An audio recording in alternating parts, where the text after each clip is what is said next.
Time to Shine Today podcast Varsity Squad. This is Scott Ferguson, and I am blessed to bring my beautiful friend Jan Cavelle on she's across the pond over in the United Kingdom, which is a great place to visit. It's probably maybe a little bit cold there with it being kind of close to the English Channel and, just this time of the year and whatnot.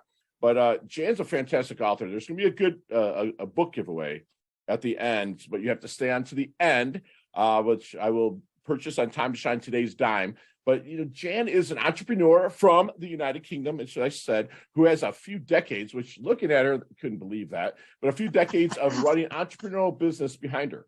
One, she started from her kitchen table when her children were small and she was a single mother, to go on to build that into a multi-million turnover business. She also promotes entrepreneurship through campaigns, various, and her books. And again, we're going to have a book giveaway at the end, so make sure you stay on. And the fantastic reads. I'm going to also put her author page, from Amazon in there for anybody that misses the boat on the free book, and so they can pick it up there. And Jan, thank you so much for coming on. Please introduce yourself to the Time to Shine Today podcast Varsity Squad. But first, what's your favorite color and why? My favorite color and why, Scott? What a good question. Well, I seem to be rather fond of orange at the moment. I was just going to say, it better be orange, lady. Love it. Love it. And let's talk a little bit about this kitchen table and how you launch things and how many kids do you have?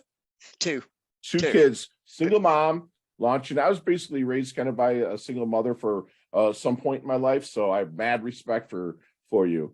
But let's talk a little bit about that. It's very tough. Yeah. And they were only sort of 5 and 7 at the time. So we're talking small kids. Yeah. But, they needed me. And, it does sort of raise your parental mother bear, somehow I'm going to do this. Sure.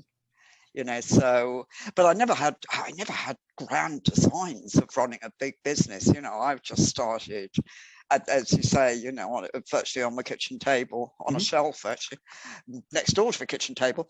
But right. What kind of business was it, love? Sorry. What kind of business was it? Well, originally when I started, I was buying and selling things because I thought that was very adaptable around the kids. I just could work on the phone and buy things in, sell them on a regular basis to interior designers. But I ran into supply problems almost immediately. So I started in a very, very small way going into manufacturing. Really? And that's where it grew, because from a friend working in a corner of a barn, it went up to 2 factories in the end. Wow. What kind of product was it? Furniture. Really? Okay. Yeah. And did you go all in on this, or was it a side hustle at first? At first it was, it certainly had to be our only income. We moved a bit in time from me being on income support because, it was one of those divorces and one thing and another. So, I went to the government. They wouldn't be this flexible in this day and age. I'm sure they wouldn't over with you either, but they certainly wouldn't here. Right. And I just went and I said, I don't want to do this forever. I don't want to be on support forever. I want to start a business. Will you prop me up and give me some cash to keep me going? And they gave me a tiny amount every week, which was just enough to keep things ticking over. Wow. So I got to ask you, why didn't you quit? Why did I quit? Why didn't you quit? Why did I quit? Didn't. It's a big question. Yeah, that's a long leap from a kitchen table to quitting. Right. And that's one of the reasons. I was in that business for 20 odd years. Wow. So, or near on. So the children had left home, so that drive and reason behind it had gone. And that's a big thing. If you're working towards your purpose, your vision, be it a big business one or a personal one, which was in my case, suddenly when that goes, you're thinking, why am I doing this every morning? And you tell yourself because you ought to, and it's sensible and all these things. And of course, it's not quite enough to keep you going. So that was one of the reasons.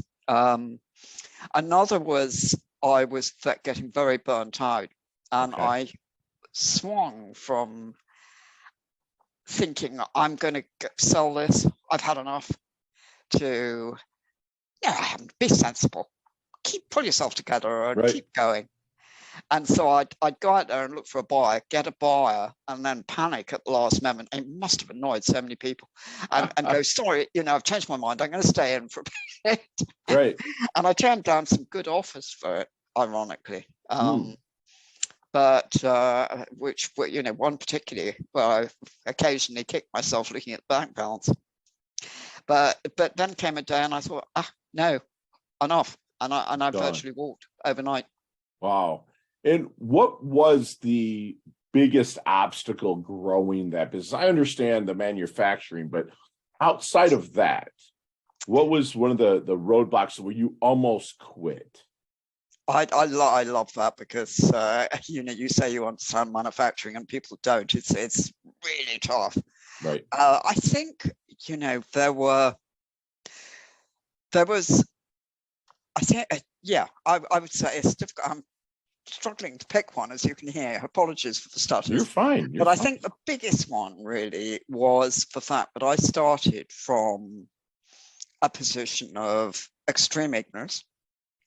And I knew nothing about business on that kitchen table, absolutely zero. So what I had learned was all along the way. And after the kids had left and everything, so sort of 3/4 way into the business lifetime, I was thinking, I need to find out more about how this ought to be done. Sure. So I started going on a whole load of courses, and I could see very clearly things I'd got right and things I'd got wrong. And 15 years into a business, it's very tricky to unpick because so much is set in stone. And I'd come back from the courses, come back from London and go, I know what needs doing, and fired up to put it right because I could see it. Right. And meet some obstacle that was just insurmountable. There were the 10-year leases on the factories we were tied into when the buildings weren't right for us, things like that. Right. And it was just, you could see it wasn't going to really happen. It was always going to be a fight. Sure. Because foundations weren't always quite good enough. Sure. Absolutely. So what do you think people that are working towards their own startup, what do you think their biggest blind spot is? I think I do. I think the biggest blind spot is that you think, and it is hard work, you think it's all about hard work. And so you put everything into that and you overlook that you actually need to be valued. You need to spend time and possibly money on developing you, because your business will only develop as much as you do. Oh my gosh, that is gold. Wow. That's because everything is a reflection of you coming back, but you've got to take care of you. Right. Oh my gosh, that's just pure fire. That's gold. That's beautiful. So with people, do you help people with startups, Jan? I do now. Well, I did to some extent back then. I got involved in campaigns to encourage enterprises. I think you mentioned very kindly at the beginning, and I loved it. I got asked to be on one for the UK government in working in the EU, and then got asked by after that it sort of spins off and you get pulled in by unis and schools and business groups, and I found it so rewarding that.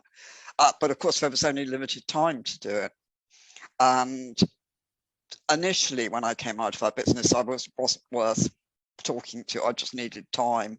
But then when I got into writing and started regenerating a new me, shall we say, I thought, actually, there's still things I can do. There are people who I can help. And hopefully, most of all, my writing will help people. Yeah. With that being said, when maybe someone comes up to you and I'm sure if you speak or you're promoting your book, they have a lot of questions and whatnot. But Is there one question that you wish people would ask you but never do? Wow, such good questions you're asking. What do I wish they asked?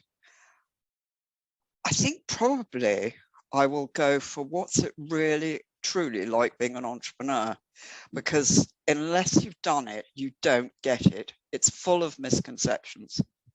You know, that's so beautiful you said that, because people don't realize about being an entrepreneur. I've been, you know, I served in the military for 7 years, Yeah. but then I could not stand having to answer to people. But one thing I've realized about entrepreneurship, and I know you can attest to this even more than me, that we wake up every day unemployed, which means when we wake up, we have to find someone to interview us to buy that furniture, right?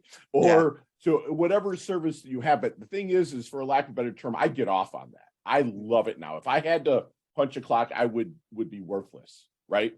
But I love that. And the grind and the hunt. That's one thing people, I wish they'd ask me, is like, listen, you have to wake up every day, the lion or the gazelle, because when the sun rises, we both better be running, right? Absolutely. We wake up that way. So have you seen the movie? It's an American movie, but have you seen the movie Back to the Future? Yeah, many years ago. Okay, right. Yes. It's almost 40 years ago. I mean, I'm 50 now, so it was like I was, you know, like I don't know, about 12 when it came out. But let's get in that DeLorean with Marty McFly. Let's go back to the Double Deuce, the 22-year-old Jan. What kind of knowledge nuggets might you drop on her? That's what we call them here at Time Sunday. What kind of knowledge would you drop on her to maybe help her, not so much change too much, but to maybe help her shorten her learning curve or blast through maybe just a little bit quicker? I think always now I really emphasize being yourself, being authentically you, going for your own passions and goals, and not worrying about other people. Oh my gosh. And not worrying about failure. Yeah, that's beautiful. You know, it's funny. I make 2 New Year's resolutions every year, right? Since 2009. You know, because that's when the market crashed and everybody kind of lost everything here in the United States, right? But I make 2 New Year's resolutions. One, make someone smile every day, right? That's lovely. I just got you. All right, awesome. 2, unless I've hurt you, disrespected you, or stole from you or something negative, I give 0 you know what about what you think about me. And so thank you for saying that, because when you're going to launch something that has your name on it, you must be authentic and have that thick ass skin, right? Which I'm sure as a single mom, your skin must have been thick. And I think I misphrased the question earlier, but why didn't you quit when you started it? Good question. Yeah, that's another good question. I think for many years, I loved that business with the passion that we do love our businesses with, you know, and I would joke they'll have to carry me out of here, you know, and you know, it never occurred to me that I would want anything else. And so in some ways it was, you know, well, why don't I love it anymore?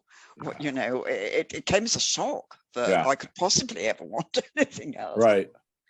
When that steps out of your why, it's time to get out. That's the way that I really feel. I'm the same way. I was a real estate broker for 23 years and a pretty damn good one. But I was like, I don't want to step away. It's like real estate to me is like my high school girlfriend, right? Yeah. I love her. I'll always be in love with her in a sense, not romantic love.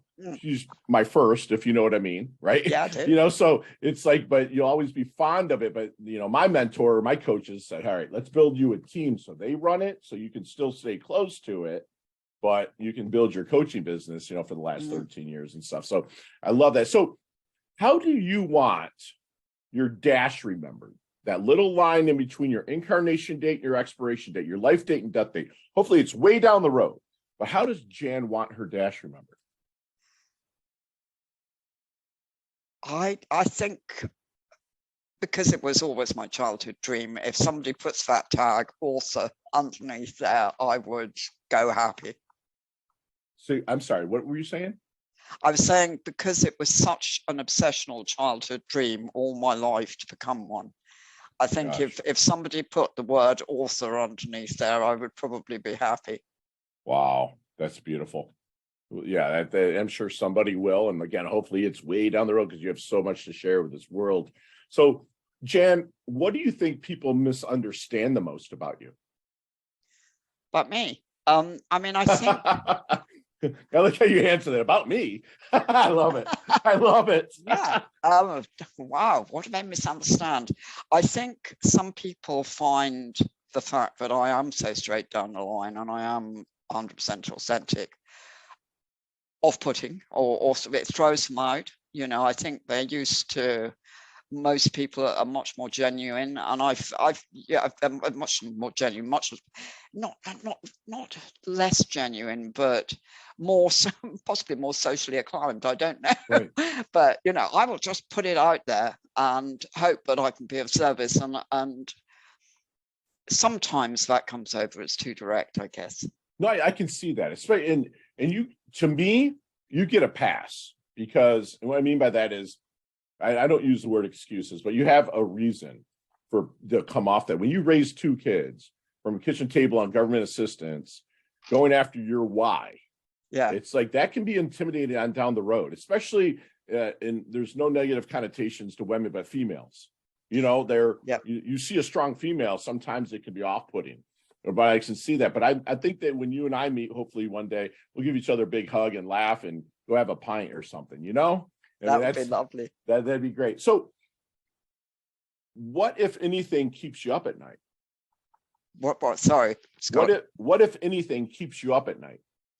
What if anything keeps me up at night? No, I still have a passion to do so much, you know. There's not enough hours in the day. Right. What is the next step for you? I know you have the books and you're helping people. Is there anything on the horizon that you're like, oh shit, I still want to do that?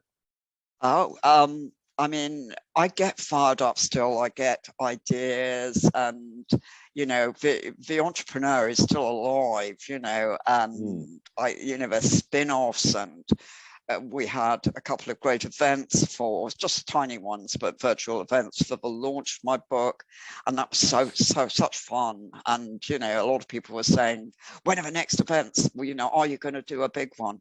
Wow. And I'm thinking, oh, so you know, but and you know, just there's a lot of spin-off already from this book. That's actually. beautiful. And so I don't know where it's going to take me, but isn't that exciting when life gets like that? It's beautiful. Amazing. When you know your why, that whatever way the journey goes, like even in my coaching business, a lot of people, I have goals. I'm like, where's your vision? Yeah. I mean, visions you can laterally think. Your vision's your why. Your goals just kind of help reach that. I love that you're not done. That's what I love about this. This is awesome. So give me something in the past year that's $100 or less that you've purchased that's really surprisingly leveled you up.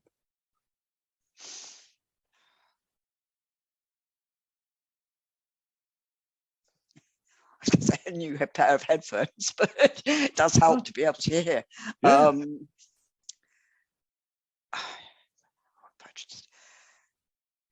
Should be more. I mean, I read so It can much. be more. I'm trying to pick something recently that I've bought, you know, because I know that we discussed books, and it could be a book, love. If you picked up something the past year that just rocks I haven't the world. purchased it recently, but I mean, I reread some of my favorite business books. I mean, the why of Mr. Sinek is obviously one of them.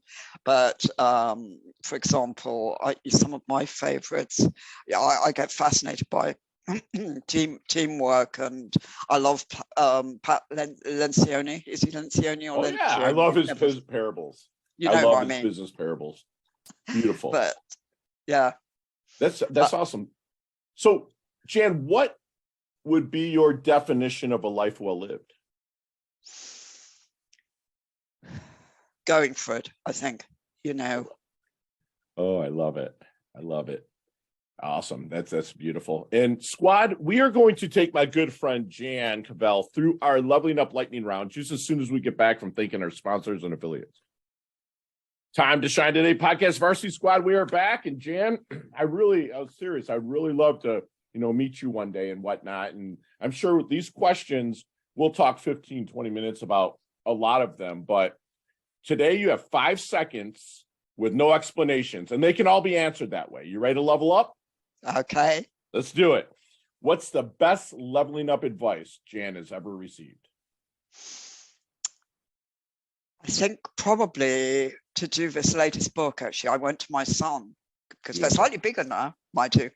And, and I was going, shall I, shan't I? Oh, You got to keep it short, Jan. Sorry. You got to keep it short. No yeah, worries. do this book. Do this Love book it. from my son.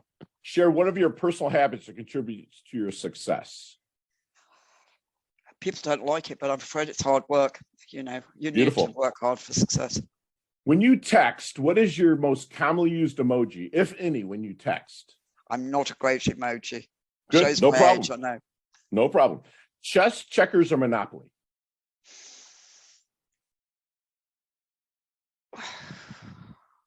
Probably I'm bad at chess. I'm going to have to play safe and say Monopoly. Beautiful. Go-to ice cream flavor? Pistachio. All right. Good. How about nicknames growing up?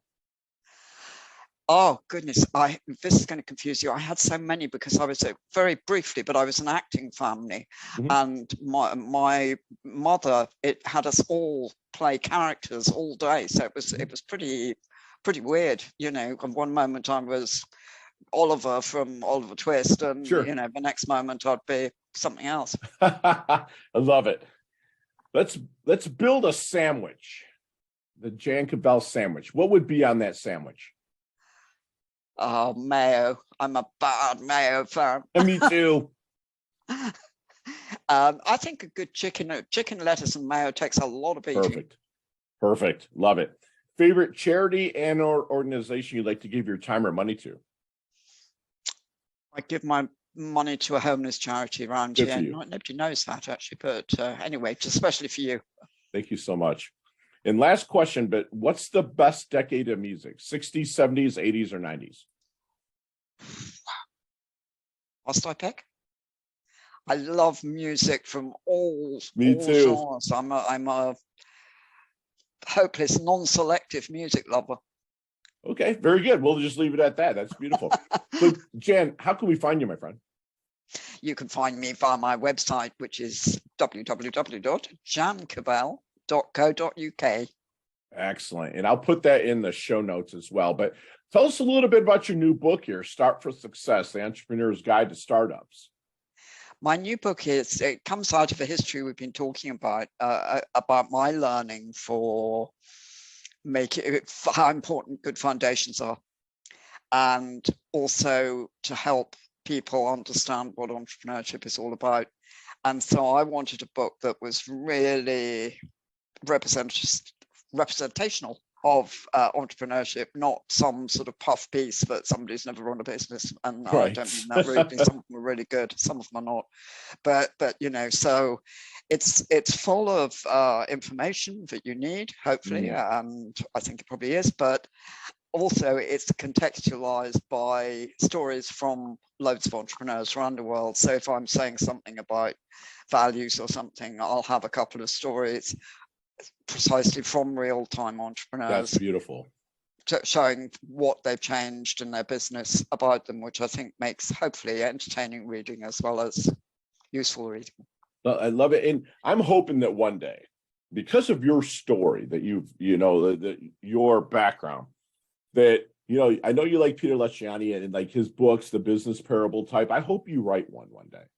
I really do, because I think that you would be able to relate with somebody on the hero's journey, how Peter does in all of his books with regards to like how this salesperson's about to lose. Absolutely. Yeah. I would love to read one by you. I just realized he's probably influenced my writing because of that. I hadn't. He's influenced mine, hon.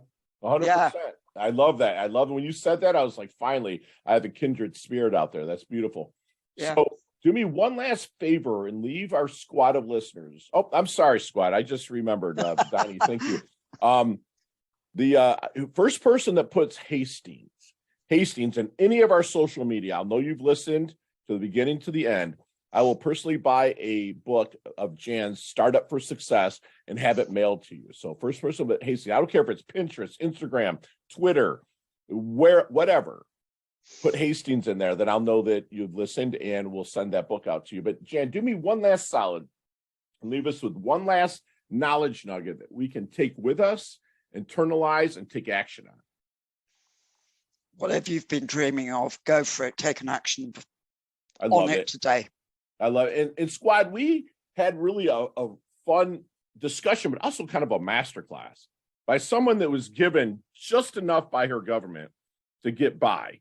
But she did not make excuses. She made adjustments and built a business that was worth millions, or is worth millions. You know, she wants you to remember to always work towards your vision and know your why.